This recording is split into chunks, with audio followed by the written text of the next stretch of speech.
Okay, then. So here we are with the last part of this play, and it is an inspector calls.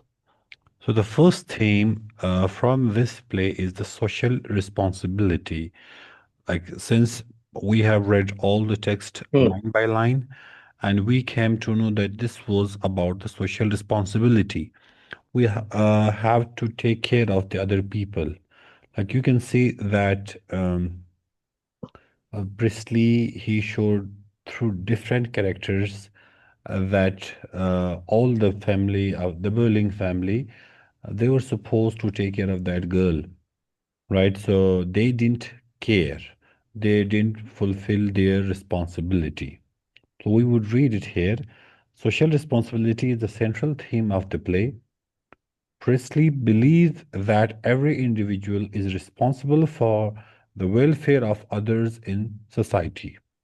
Through the character of Inspector Gould, the playwright teaches that people's actions are interconnected and no one lives in isolation. Each member of the Burling family contributes directly or indirectly to Eva Smith's suffering and eventual death. The inspector's final speech emphasizes Priestley's message that society must work together and care for one another. We are members of one body, we are responsible for each other. This very line, if you ask me, this is the crux of this whole play, that we are members of one body, we are responsible for each other. We have to take care of each other. But these days, the system has gone to such extent, like you must have watched on the social media that there is a man who saved a woman. She was uh, she was going to meet an accident with a train. Do you remember? No. There is this video. I'm not sure whether that was in America or in which part of the world. A woman, she is busy with her phone and she is moving straight, and she didn't notice that she is there on the track and a train is passing by. So the security guard held that woman from her hand and saved her. And once she was saved, all the people applauded and praised that man. And then woman went to the court and sued that man that he touched me without my consent. Can you imagine? And that security man, he was crying. He said, I saved her. That was my job. I was a security man there. Well, So he was sued. But then the court said, no, he has done his job, so we can skip this thing that she was touched without her consent. So we have to take care of one another, and this thing was not found there in the Edwardian era. So Priestley wrote the play after World War II to warn society that ignoring social responsibility can lead to suffering and destruction. So what's your take on it? What do you think on this theme of don't know. social responsibility? What do you think? I need your views as well. Not sure. Like, you know, social responsibility, you have read the play, and this is very obvious that all the Billings family was one way or the other the reason of the death of Eva. So, what would you like to say about it? Mm, everybody had a part to play in her death, Hmm. so everybody shares responsibility. Yes, good. Keep coming. Um, that's kind of it. If this is all, okay, fine. No worries. Yeah. All you have to keep in mind is that there is this social responsibility.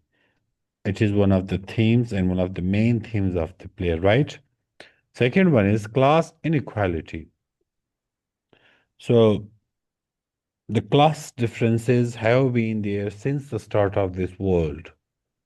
We will see in Edwardian period where was this, how was this class difference? We have read it.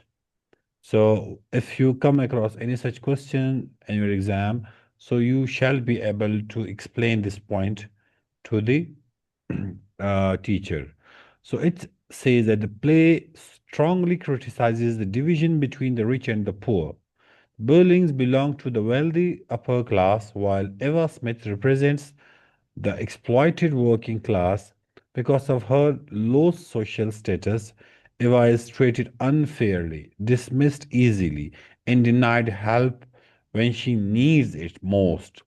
The play shows how the upper class uses its power to protect its own interests while the poor are left helpless.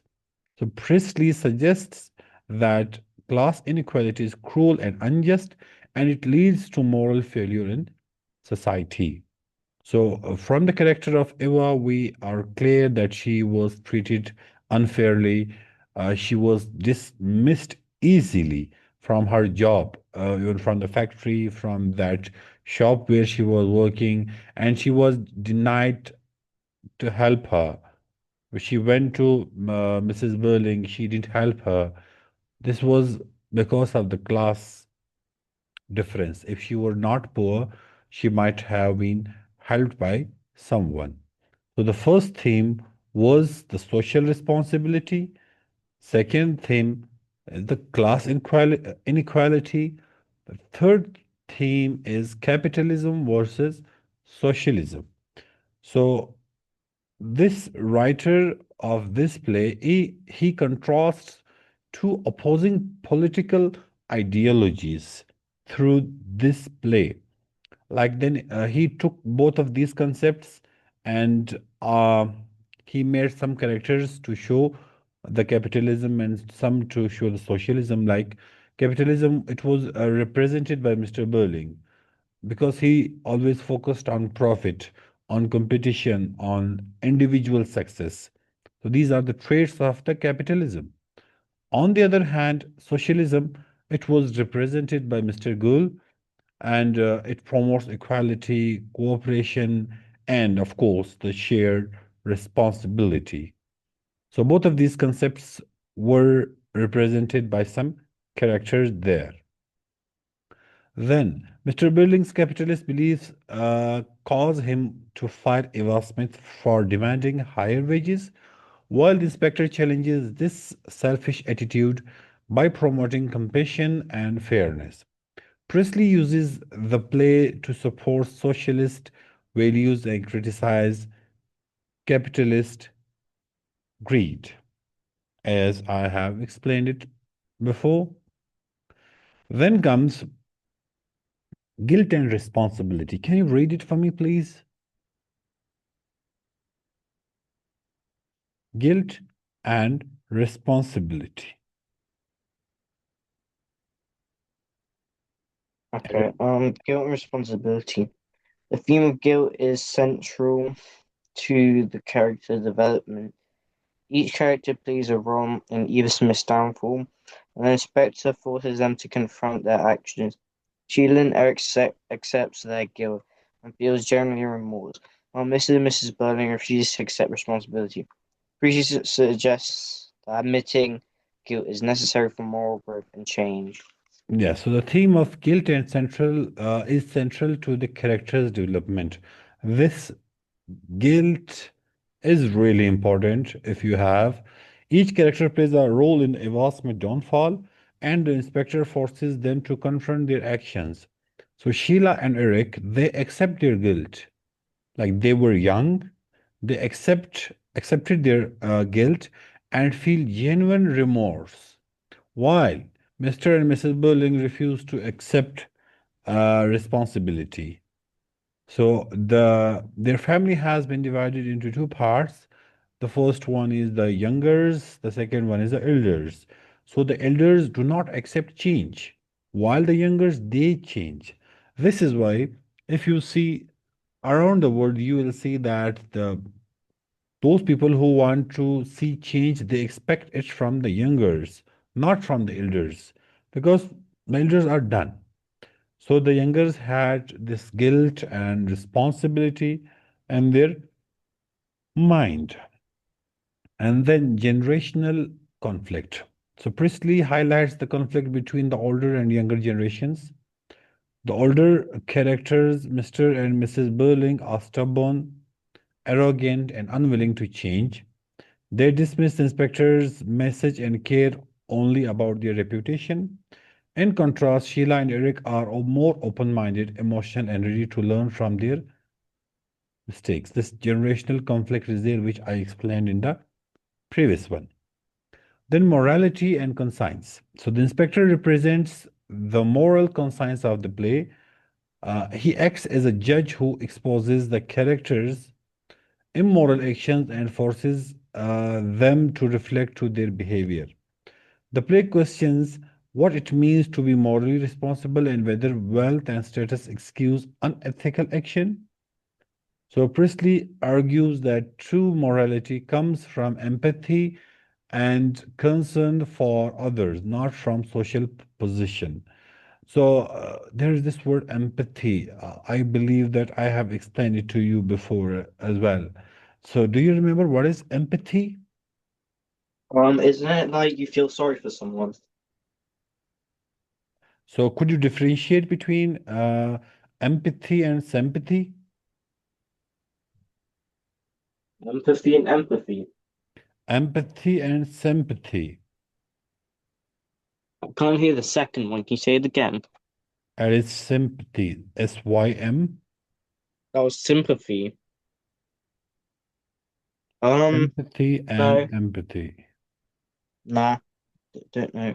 Oh, sympathy. In sympathy, you just feel sorry for someone, right? If he has been through something, you just say to him, I'm sorry for your loss or whatever is there, and you just say it. While in empathy, if you have empathy with him, then you will literally feel his pain by wearing his shoes. Like if any of your friends, he got failed in an exam, and you felt sorry for him, and that was a very serious exam. So you will be having sympathy with him. If you want to empathize him, what would you do? You would literally feel that if it was you, then what would you have felt? So imagining yourself like him and then trying to imagine that pain. It is empathy. So empathy is better than sympathy. Okay, then abuse of power. So the play shows how people in positions of authority misuse their power. Mr. Burling uses his authority as a factory owner to fire Eva. Sheila uses her social influence to have Eva dismissed from a shop.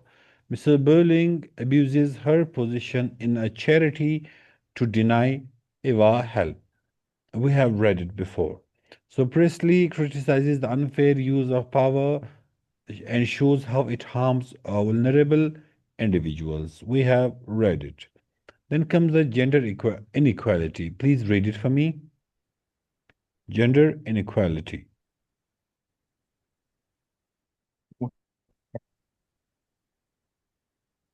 So, gender inequality. Eva Smith's suffering is intensified because she's a working class woman.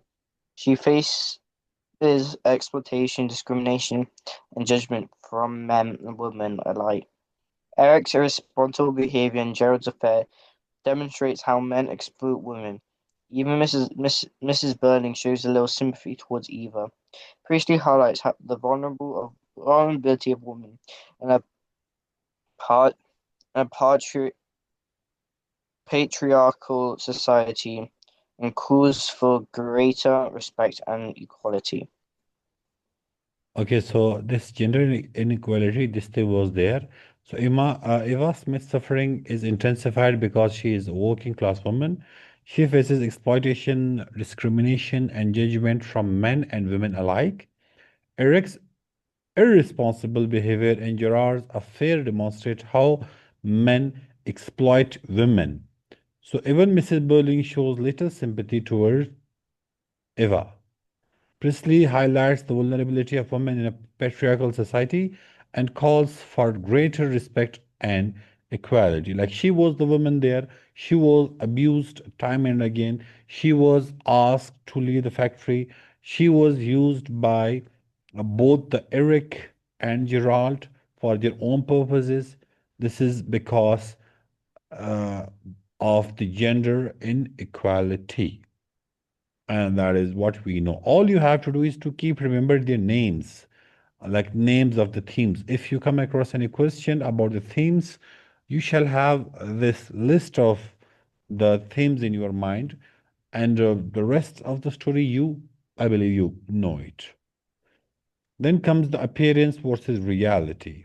So the Burlings appear respectable, successful, and moral, and that we can guess from the when the play starts.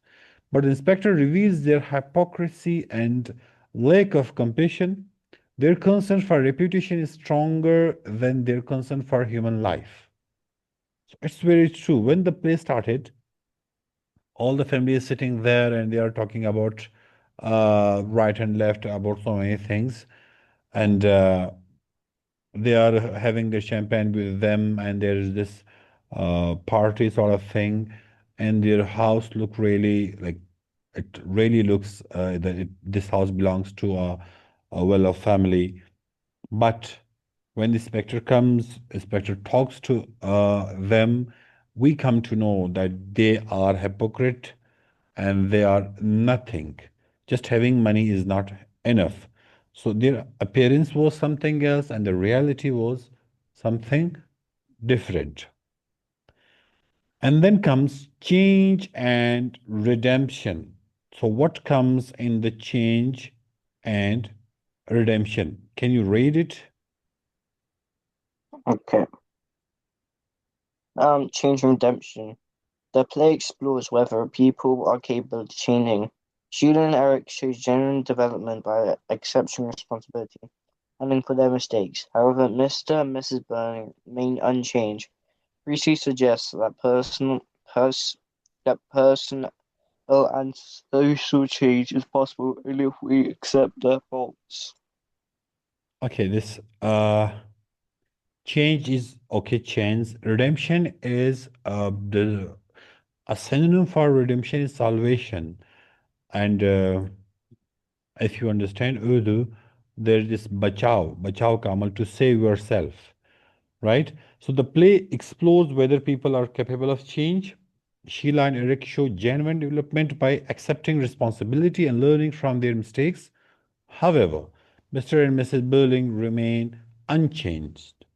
So Priestley suggests that personal and social change is possible only if people accept their faults. We can bring change by one thing, and that is if we accept our fault. Until you do not accept your fault, you will not be able to bring any change. Like a very example, common example is you have this weakness, for instance, that you are not a good writer. And if you do not accept this thing that you are not a good writer, then how will you bring a change? How will you improve it? Because you'll be feeling, oh, I'm a good writer, I can write. Till the time you do not accept this thing that this weakness is there in you, uh, till then you cannot improve. So we, first of all, we have to accept the problem, that mistake, and then we can bring change in it. Then the 11th one is the inspector represents moral justice rather than it is justice and accountability. So the inspector represents moral justice rather than legal justice. Even if he is not a real inspector, his message remains powerful.